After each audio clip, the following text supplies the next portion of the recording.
Galactic Oversight Council had a file on every intelligent species in the known galaxy, 412 of them. They had documented civilizations that consumed entire star systems for fuel. They had cataloged species that weaponized black holes, races that communicated through gravitational waves, and one particularly unsettling organism on the far edge of the Vela cluster that reproduced by absorbing other species' memories. None of those files had the designation that appeared at the top of Earth's entry. Biological tier classification. Predict table. Ashed, not dangerous, not aggressive, not territorial, unpredictable. For 200 standard cycles, the Council had studied humanity from a careful distance. They had measured human reaction times. They had cataloged human military capacity. They had analyzed human psychology across 6,000 cultural subgroups. And after all of that, the most experienced xenobiologist in the galaxy had added a single handwritten note to the bottom of Earth's file. Do not harm their young. No explanation. No scientific justification. Just the note. For 200 years, every council member who read it assumed it was a precautionary measure. They had no idea it was a warning. Ambassador Varric Sol stood at the center of the Meridian Station's primary conference chamber and tried to project the calm, measured authority that his species, the Thorin, were known across 40 star systems for possessing. He was failing. His 4 secondary eyes, the ones located along the ridge of his skull that most species never noticed, kept drifting to the report floating in the holographic display above the conference table. It was a casualty report, standard format, 63 lines of data. Line 41 read, human juvenile, designation unknown, age approximately 7 to 9 solar years, colony Kepler Reach, Sector 7. Confirmed deceased. Kastaran precision strike. Classification, collateral damage. Collateral damage. The Tharan military used that term with great precision. It meant an unintended casualty within acceptable statistical parameters. Every spacefaring civilization had similar terminology. In a galaxy where wars were sometimes fought across entire solar systems, individual deaths were often reduced to data points. The Theran had been conducting a legitimate enforcement action against a rogue mining cartel operating out of Kepler Reach Colony. The human settlement had been within the designated strike radius. The colony had been warned to evacuate. Most residents had. Most. Varric Sol read the report again. 1 child? 1. In a casualty report 63 lines long, the other 62 casualties were cartel operatives. That was a remarkably clean operation by any galactic standard. The Council would classify it as a tactical success. He should have felt satisfied. Instead, he felt something he hadn't experienced since his first military posting 300 cycles ago. He felt afraid, because sitting across the conference table reading the exact same report was the human. Her name was Commander Lena Vasquez. She was the Earth Colonial Liaison, the human assigned to Meridian Station to facilitate communication between humanity's outer colonies and the Galactic Council. She was 38 years old by Earth reckoning. She had dark hair with a streak of gray above her left temple. She wore a dark navy jacket with no insignia, except a small patch on her right shoulder that depicted a blue sphere. She had been reading the report for approximately 40 seconds. She hadn't moved. Varric Sol had been in enough negotiations to recognize the body language of species about to become violent. The craft vibrated their secondary carapace. The North expelled bioluminescent gas from their dorsal vents. The Cosm, terrifying, 8-meter-tall beings of crystalline mineral and pure instinct, became extraordinarily, dangerously still. Lena Vasquez had become very still. Commander Vasquez, Varric Sol said carefully, I want to express the Council's sincere. How old? She said. Her voice was quiet, not raised. That should have been a good sign. It wasn't. The report estimates how old, between 7 and 9 standard Earth years. The human said nothing for a moment. Her eyes remained on the report. Varric Sol noticed her right hand resting on the table, had formed a specific configuration, fingers curved, pressure applied to the surface. He had read about this gesture in the xenobehavioral files. Humans called it a fist. Ambassador, she said, finally looking up. I'm going to need you to connect me with Earth. Right now. Commander, the Council wishes to address this matter through proper Ambassador Varric Saul. She met his eyes. All four of them simultaneously, which no other species had ever done naturally without training. Connect me with Earth. Right now. Please. He connected her with Earth. He would later reflect that it was the correct decision. The Ridian Station was a marvel of galactic engineering, a neutral diplomatic platform situated at the gravitational midpoint between three major star systems. Its architecture reflected 5 different species' aesthetic philosophies, which meant it mostly looked like someone had stacked several incompatible buildings on top of each other and added too many lights. Dr. Orenmaz, the station's resident xenosociologist, found Commander Vasquez 2 hours after the conference. She was sitting in the observation deck, a transparent dome that offered an unobstructed view of the stellar neighborhood, with a cup of coffee, staring at nothing. Dr. Orenmaz was pellucid, a species resembling a large, semi-translucent cephalopod with enough tentacles to be visually overwhelming and enough intelligence to be embarrassing about it. He was, by his own admission, the galaxy's leading expert on human behavior. He had written 14 papers on humanity. He had read every council file. He had spent 3 years stationed on Earth itself.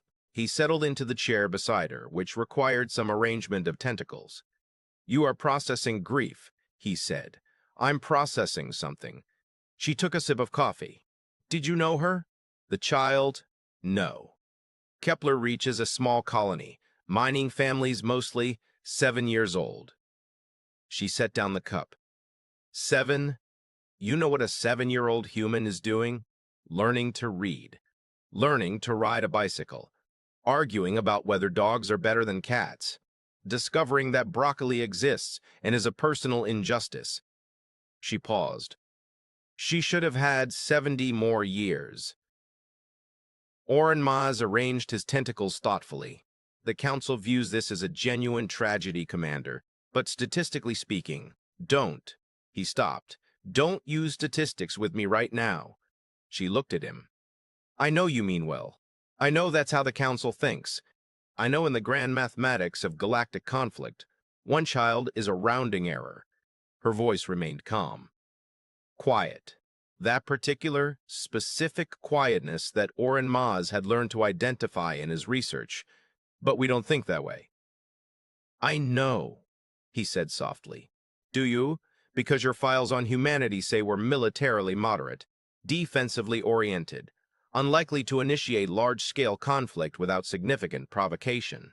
That is what the files say, yes. That's accurate. She picked up her coffee again. For normal things. For territorial disputes and resource conflicts and political grievances. She looked out at the stars. That's not what this is. Orenmaz felt the particular unease that only came from realizing, in the middle of a conversation, that you understood far less than you had believed. What is this? He asked. She was quiet for a moment.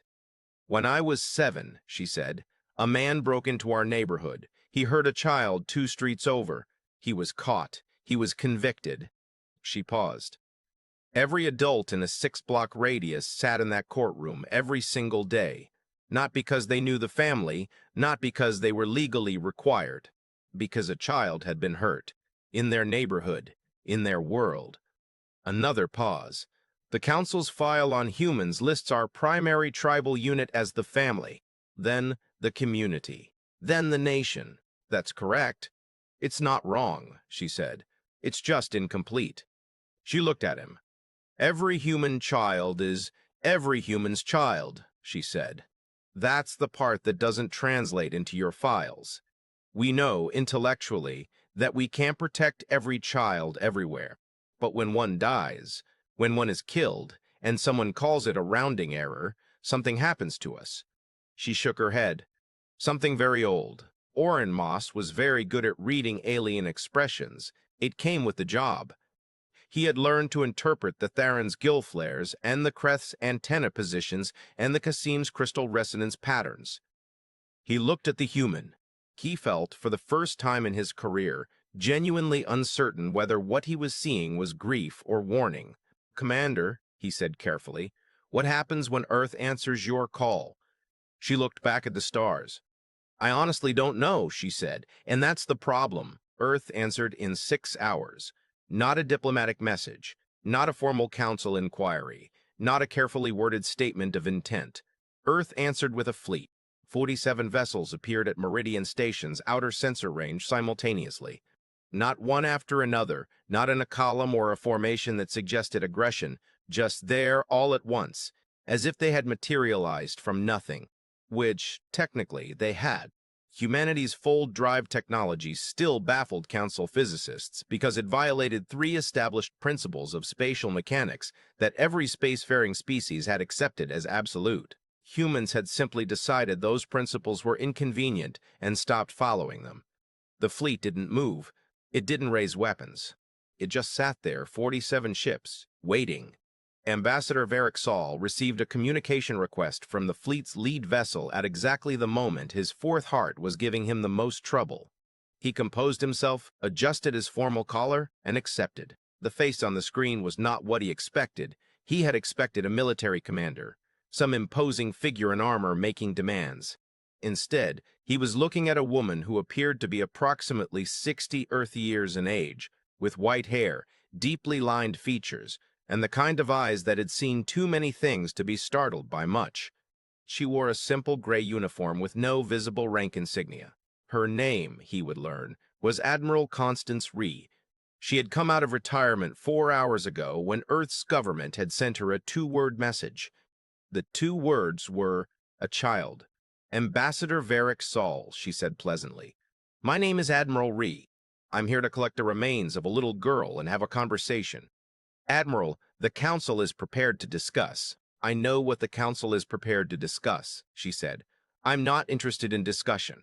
Not yet. A pause. First, I want to understand something. Walk me through the decision-making process that resulted in a child being classified as collateral damage. Varric Saul ran his primary eyelids. Admiral, in any military operation involving urban or civilian-adjacent environments, statistical mortality projections, I understand the theory, she said. I want to understand the specific decision. Who looked at that projection, saw that a child might die, and said, acceptable. Silence. Because I'm going to need to have a conversation with that person, she said. Not a hostile conversation, an educational one. The word educational should have been reassuring. It wasn't. What followed was not, technically, a negotiation. Negotiations implied 2 parties with leverage. What actually happened over the next 72 hours was something closer to an extended conversation between Admiral Reth, Commander Vasquez, Ambassador Varric Saul, and a rotating cast of increasingly nervous council representatives. Dr. Orenmas attended every session.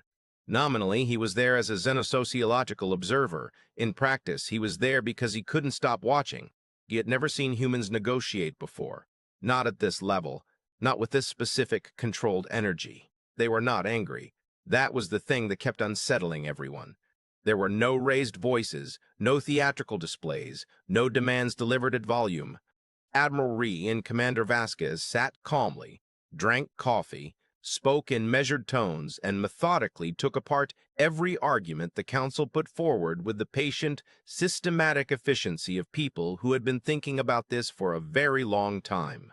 On the second day, the Council's chief diplomatic officer, a Theran named Counselor Vis-Ak, who had never in his 400-cycle career encountered a negotiation he couldn't eventually redirect, tried a new approach. Admiral Reth, he said, I want to contextualize this event within the broader history of the Kepler Reach enforcement operation. The cartel responsible for the illegal extraction activity that necessitated our strike had been operating with impunity for... How many children have you lost? Reth asked. Vis-Ak stopped. In your species' history, she clarified. Children specifically. Lost to conflict. The Theran have maintained population stability records dating back, not records. I'm asking if you know. If you remember. If there are names. She met his eyes. We remember ours. All the way back, we carry them. She paused. We named mountains after them. We built monuments. We changed laws. We ended empires. A beat. Some of us decided at various points in history that enough children had died. And the things that happened next were, she considered the word carefully, significant. Orrin Moss watched Counselor Vissy H. process this. He watched the gill flares and the slight compression of the cranial ridge that meant, in Theran physiological language, genuine alarm. Admiral, Visasek said carefully, what exactly is it you're requesting? I'm not requesting anything, she said. I'm explaining. That night in the xenosociology lab, Orrin Moss pulled up every file he had on human parental behavior. He had always classified it as an interesting cultural variation. Humans displayed stronger extended kin bonding than most species. They showed elevated emotional response to juvenile distress across tribal and genetic lines. They demonstrated unusual willingness to accept personal risk in defense of unrelated young. He had noted all of this, filed it, and moved on. Now he read it differently. He cross-referenced it with human military history, with human conflict patterns, with the specific recurring trigger events that had caused humans, relatively peaceful humans, defensively minded humans, humans who had maintained 5 centuries of interstellar non-aggression, to shift catastrophically and completely into something else. He pulled up wars, old wars, Earth wars. Before humanity had ever heard of the Council, he found a pattern he had seen before, but never weighted correctly. Almost every major escalation in human military history had involved children, not just children, the death of children, the deliberate or careless killing of children, gas attacks on civilian populations, bombings of schools, the starvation of populations that included children. Every time these events had occurred, something had happened to the human response, something that transformed defensive into absolute. He found a quote from a human military historian written centuries ago. The surest way to ensure total war with humanity is to harm a child in front of enough witnesses. We say we fight for principles. We say we fight for territory. We say we fight for survival. But if you want to understand what humans will truly fight without limit, without mercy, without the possibility of compromise, harm a child and call it acceptable. Orrin Moss sat with that for a long time. Then he walked to Ambassador Varric Saul's quarters and knocked on the door at 3 a.m. station time. Varric Saul was not asleep. He had not been asleep in 40 hours. He read the historian's quote that Orrin Moss placed in front of him. The Council has always known humans are protective of their young, he said. We knew it the way you know a star is hot, Orrin Moss said, intellectually, without actually understanding what it means to be standing next to one. He sat down across from the ambassador. I've been going through our oldest files on humanity, the ones from the initial contact period.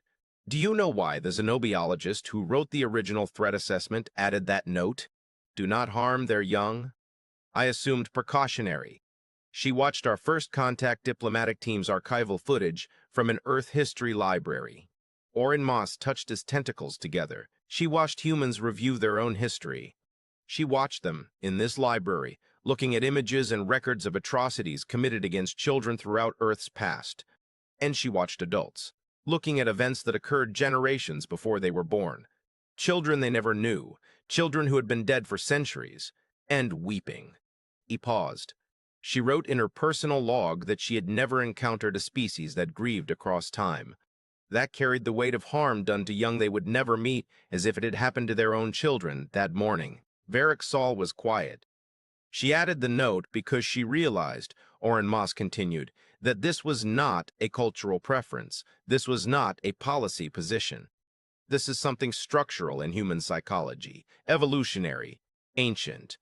A species that watched too many of its young die to predators, to disease, to catastrophe, and developed, as a survival response, a collective instinctual refusal to accept the death of children as normal.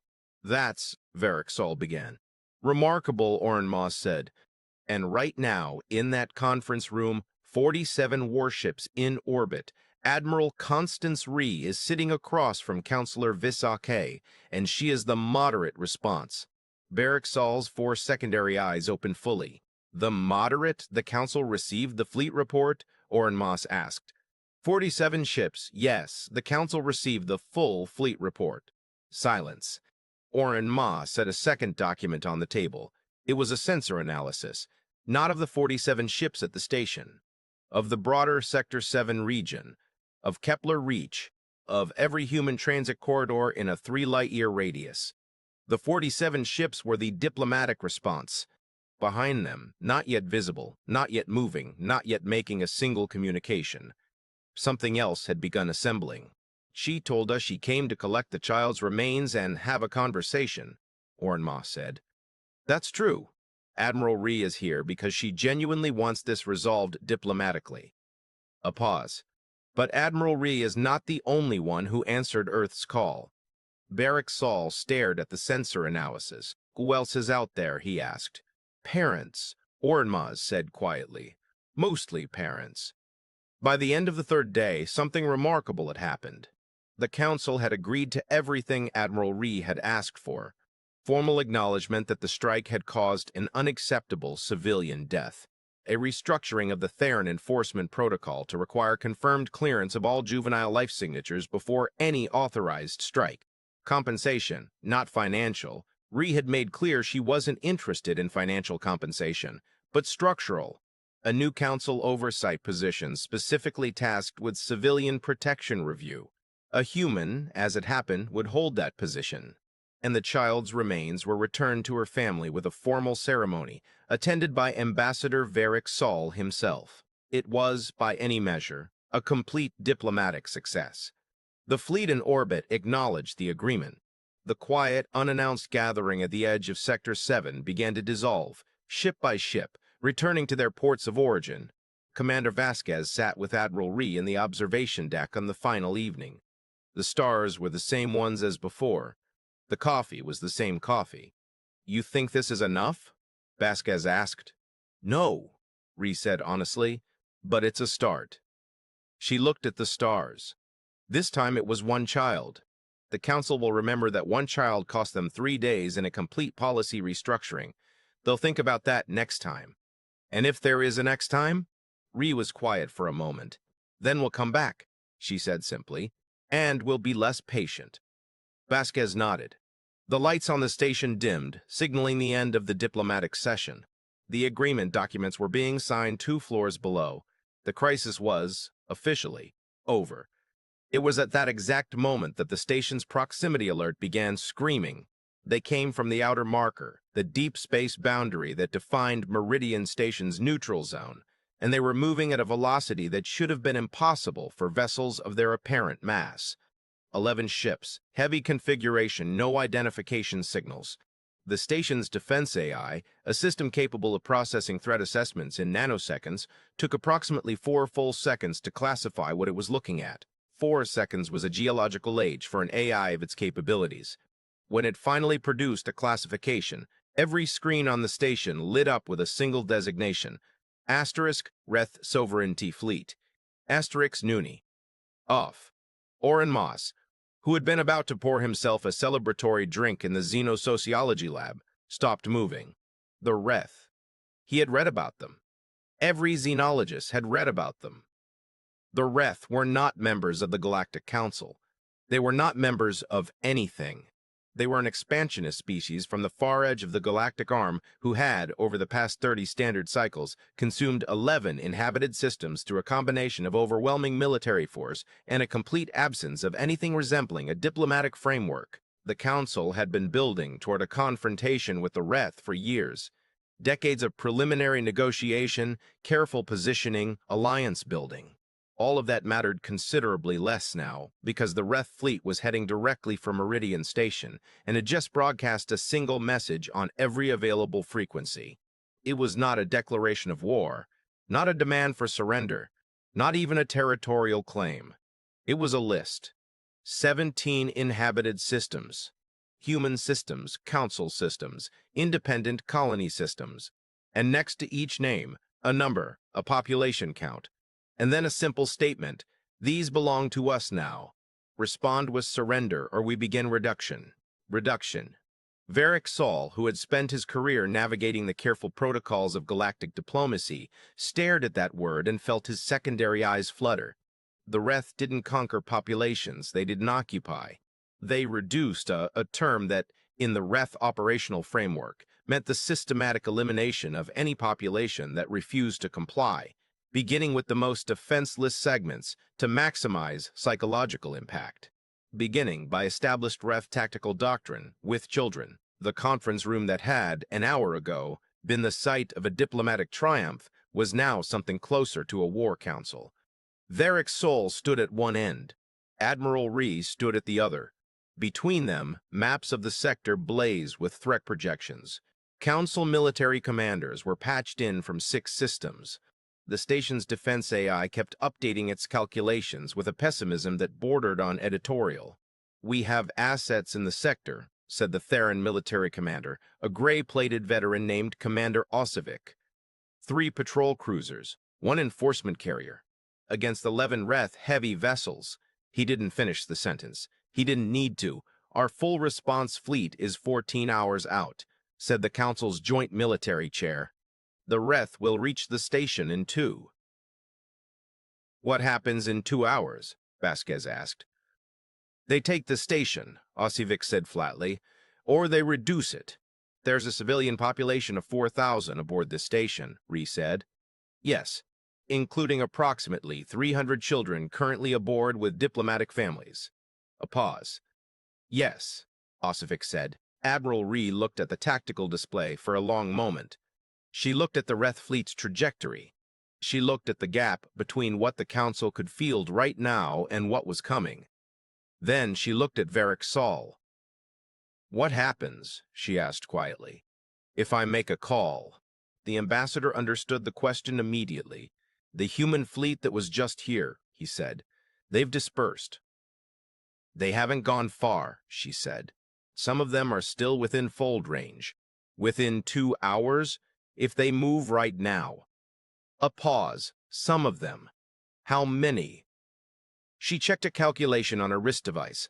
22 vessels, maybe 25. "Against 11 Reth heavy class, we've fought heavier," she said simply, not boastfully, just as a statement of fact, the way someone might mention they'd driven in heavy rain. Orn Maz, who had been sitting very quietly in the corner, said, "They would be fighting to protect children." Everyone looked at him. He spread his tentacles slightly. "I am pointing out a relevant variable. Earlier today, we learned that human beings will assemble a fleet and restructure galactic policy over the death of 1 child. There are 300 children on this station." He looked at Admiral Reth. "I'm not asking a question. I'm making an observation." Reth was already reaching for her communicator. What happened in the next 90 minutes was later described in the Council's official historical record as the Meridian Convergence. It was a careful, diplomatic, appropriately neutral term. Commander Vasquez, who was there, described it differently. She described it as the moment we remembered what we are. The calls went out. Not orders, requests. Because the ships that responded did not come because they were commanded to. They came because of what was on the station. They came in 1s and 2s at first, fold signatures blooming across the sensor display like lights coming on across a dark city. Then in clusters, then faster. The Reth fleet was 7 minutes from weapons range when the first human vessels arrived. Not 22, not 25, 31. They didn't form a defensive line. Human fleet tactics, the Council's military analysts had always noted with some confusion, rarely resembled the orderly formations that most species considered fundamental. Human ships moved like one analyst had once written this and later regretted how unscientific it sounded, like they were angry. The Reth fleet commander, whose name was something in the Reth language that roughly translated to immovable, broadcast a single transmission, disperse or be destroyed. Admiral Reth's response was brief. "There are children on that station," she said. "We're not going anywhere." The Reth were not accustomed to being surprised. They had 11 heavy-class vessels. They had more firepower per ship than anything in the human fleet. Their point defense systems were more sophisticated. Their hull plating absorbed more damage. By every metric that galactic military doctrine used to calculate battle outcomes, The human ships that had materialized between the Reth fleet and Meridian Station should have dispersed, or died, or both. What happened instead became a subject of significant academic interest in the years that followed. Human fighting doctrine, when civilians were involved, underwent a specific transformation that the Council's military analysts had documented but never truly understood. It was not simply that humans fought harder. It was that the calculation they were performing was fundamentally different. Most species, when facing superior firepower, calculated, "Can we win?" Humans, with children behind them, calculated, "How long can we last?" The difference was not semantic. It produced completely different tactical behavior. A species calculating, "Can we win?" against superior odds will, at some point, reach a threshold where the answer is no, and they will retreat, or surrender, or negotiate. A species calculating, "How long can we last?" does not have a retreat threshold. They are not asking whether they can win. They are asking how much time they can buy. And the answer to that question, it turned out, was considerably longer than the Reth had anticipated. The 31 human ships did not form a line and absorb fire. They moved, constantly, unpredictably, in shifting formations that their own AI systems were partially improvising in real time. They drew the Reth forward.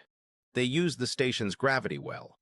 They communicated in what Reth sensors identified as a chaotic overlapping of 17 different frequency bands simultaneously, in what was actually a coordination protocol so complex that the Reth electronic warfare systems simply could not isolate and jam it. They lost ships, 3 in the first 10 minutes, then 2 more. The Reth were heavier and their weapons were crushing. But the remaining human vessels didn't pause, didn't reorganize, didn't give the Reth a moment of stillness to properly target. And in that time, those 14 desperate minutes, something else was happening inside Meridian Station. Commander Vasquez had spent her career as a diplomat. Before that, she had spent 6 years in the Earth Colonial Service, which involved everything from agricultural dispute resolution to emergency evacuation coordination. Evacuation was the relevant skill right now. The station had emergency pods, enough for the full civilian population. What it didn't have was time for an orderly, protocol-standard evacuation. Protocol called for 40 minutes. They had, at best, 20. This was where the thing Oren Moss had identified, the structural, ancient, evolutionary thing, became visible in its most immediate form. The diplomatic families, the research personnel, the station workers. When Vasquez announced that children were being evacuated first, there was no argument. No, but my research data, or but my security clearance requires, or but I have diplomatic priority. The station's adult population, from every species represented, stepped aside as if it were obvious, as if it could not possibly have been any other way. In the years afterward, Oren Moss would write about this moment specifically. He had been in the corridor helping direct foot traffic, and he had watched it happen. 400 adults of 9 different species, clearing a path, without instruction, without enforcement, without any authority requiring it. Because there were children moving through the corridor. It propagated, he would write later. The human protocol, children first, it propagated to species who had never consciously adopted it. It was not imposed. It was simply so obviously correct in that moment that every adult present arrived at it independently. The pods launched in 19 minutes. All 311 children aboard Meridian Station reached safety before the fighting reached the station's outer hull. The Council fleet emerged at the 14-hour mark, exactly when projected. The battle they found was not what they expected. The Reth fleet had been reduced to 4 functional vessels. 3 of those were showing significant structural damage. The human fleet had been reduced to 19 ships, 4 of which were barely operational. The fighting was still happening.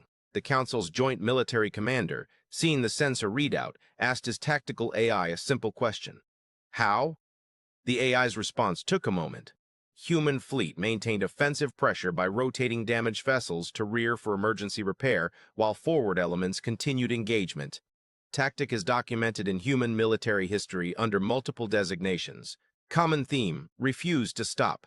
Refuse to stop, the commander repeated. Correct. human loss threshold for defensive engagements involving civilian protection appears to be, based on this engagement and historical data, functionally unlimited. The Council fleet surrounded the remaining Reth vessels. The battle, such as it was, ended in approximately 4 minutes. The Reth commander, immovable, broadcast one final transmission before surrendering. It was, for the Reth, unprecedented. They had never surrendered to anyone. In the transmission, the Reth commander asked a single question, directed not at the Council fleet but at the human ships. "Why didn't you retreat?" Admiral Ree answered personally. "There were children on that station," she said, as if that explained everything. Because, she knew, it did. The station smelled like burnt circuitry and recycled air for 3 days afterward. The repair teams worked in shifts. The debris fields were cataloged and cleared. The diplomatic chambers that had hosted an agreement 4 hours before the Reth arrived were repurposed as temporary medical facilities. Oren Moss found Vasquez again in the observation deck. Same chair, different coffee, stronger this time. "You know what I keep thinking about?" she said. "Tell me." "The evacuation." She looked at her cup. "Not the fight, the evacuation." A pause. 400 adults, 9 species. Nobody argued about who went first. "No," Oren Moss said. Nobody argued. "That's not a human thing," she said. "That happened, on its own, because children were present." She looked at him. "What does that tell you?" Oren Moss considered it for a long time. "That perhaps," he said slowly, "the impulse is not uniquely human. Perhaps it is universal. And perhaps humans are simply," he searched for the word, "louder about it." "Louder," she said with a small sound that might have been a laugh. "More structurally committed," he amended. "Your species built it into your psychology so deeply that it propagates to others in crisis conditions. Because you had no choice but to build it in, your history required it." A pause. "You lost so many children over so many centuries to so many things you could not control. Predators, disease, weather, violence, that you developed the collective equivalent of an immune response." He looked at her. "When a child is threatened, the human organism responds, not the individual human, the entire human organism. And apparently anything standing near enough to humans in that moment gets pulled into the response as well." Vasquez was quiet for a while. A xenobiologist once wrote, in our council file, "Do not harm their young," she said. "I know. I found that note. She was trying to warn the council." Yes. The council read it as a policy recommendation. Yes. It wasn't. "No," Oren Moss said. "It was an observation. A factual description of a cause and effect relationship." He arranged his tentacles. "Harm human young. Observe what follows." She had observed what follows. She was trying to tell the council, this is not a threat. This is not a bluff. This is not a cultural peculiarity. This is a fundamental property of the species you are now dealing with. Vasquez nodded slowly. "We're not the most powerful species in the galaxy," she said. "No. We're not the most technologically advanced. No. We're not the oldest or the largest or the most numerous. Also no. But we have never," she paused, "not once in our entire history stopped fighting when children were involved." Oren Maz was quiet. "That is," he said finally, "an extraordinarily specific and terrifying thing to be true about a species." "Yeah," she said. "We know, Brait, Bose, presagibilmtade, what full portray trade, what full it will be called it said much burge or corbajarot. But squads keep fall wall bebail gabobi beable be gone cats for gal gagad for guard. I further propose that the Council adopt a general civilian protection protocol, structured along the lines presented by Admiral Ree in the Meridian negotiations, not because humans asked us to, but because we observed, during the station evacuation, that the protocol works, not just for humans, for everyone." The vote was unanimous. In the gallery, Dr. Oren Maz made a note in his research journal: "The most significant contribution of humanity to galactic civilization may not be their technology or their military capability. It may be this," they reminded us, under fire, "what a civilization is actually for." Tive. Epilogue. After coffee, 6 months later, Commander Vasquez received a communication from the family of the child killed at Kepler Reach. They had seen the news coverage of the Meridian incident. They had heard about the new council protocols. They had read the reports. The message was brief, from the girl's mother. Was any of this because of her? Vasquez sat with that for a long time. Then she wrote back. All of it. All of it was because of her. She sent the message and sat in the observation deck for a while. The stars were still there. They were always there. Eventually, Oren Moss arrived with 2 cups of something hot. He set one in front of her. Counselor Visse asked me a question today, he said, settling into the chair beside her. He wants to understand something about human psychology. What did he want to know? He read the council report on the Meridian evacuation. The part where 400 adults of 9 species spontaneously adopted the Children First protocol without instruction. He wrapped a tentacle around his cup. He asked me whether humans realize they do this, whether it is a conscious choice. What did you tell him? I told him I didn't know. He looked at her. Do you? Vasquez thought about it. She thought about every parent who had answered Earth's call, every ship that had folded in without orders, every adult who had stepped aside in a station corridor while children ran past, every xenobiologist who had watched old footage of humans grieving across centuries for children they never knew, and written a careful warning that the council had misunderstood as policy. Mostly no, she said finally. We don't think about it. You just do it, we just do it. She picked up the drink. It's normal.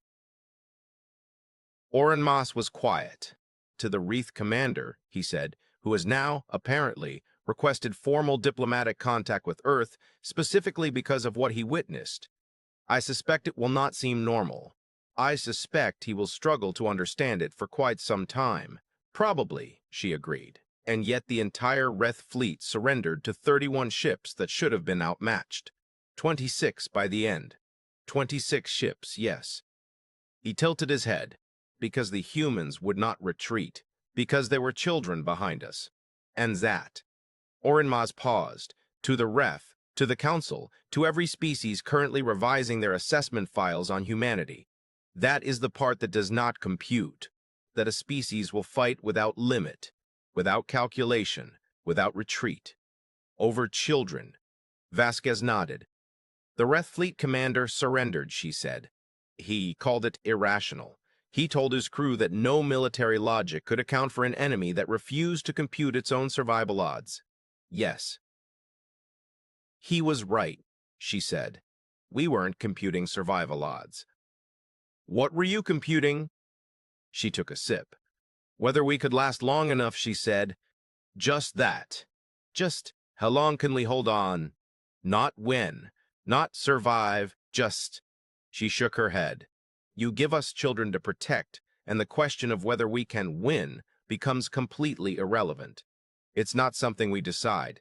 It's just something we are. Oren Moss absorbed this. After a while, he said, I have spent my entire career studying alien species. I have a doctorate in xenosociology. I have written 14 peer-reviewed papers on human behavioral patterns. He paused. Commander Vasquez, I will be honest with you. Go ahead. I still find you genuinely terrifying. She looked at him. Then she smiled. Real, the kind that had actual warmth behind it. Good, she said. She looked back at the stars. You should. In the Council's revised file on humanity, the handwritten note at the bottom remained unchanged. Do not harm their young. Beneath it, someone had added, in a different hand, we thought this was a warning. It was an explanation.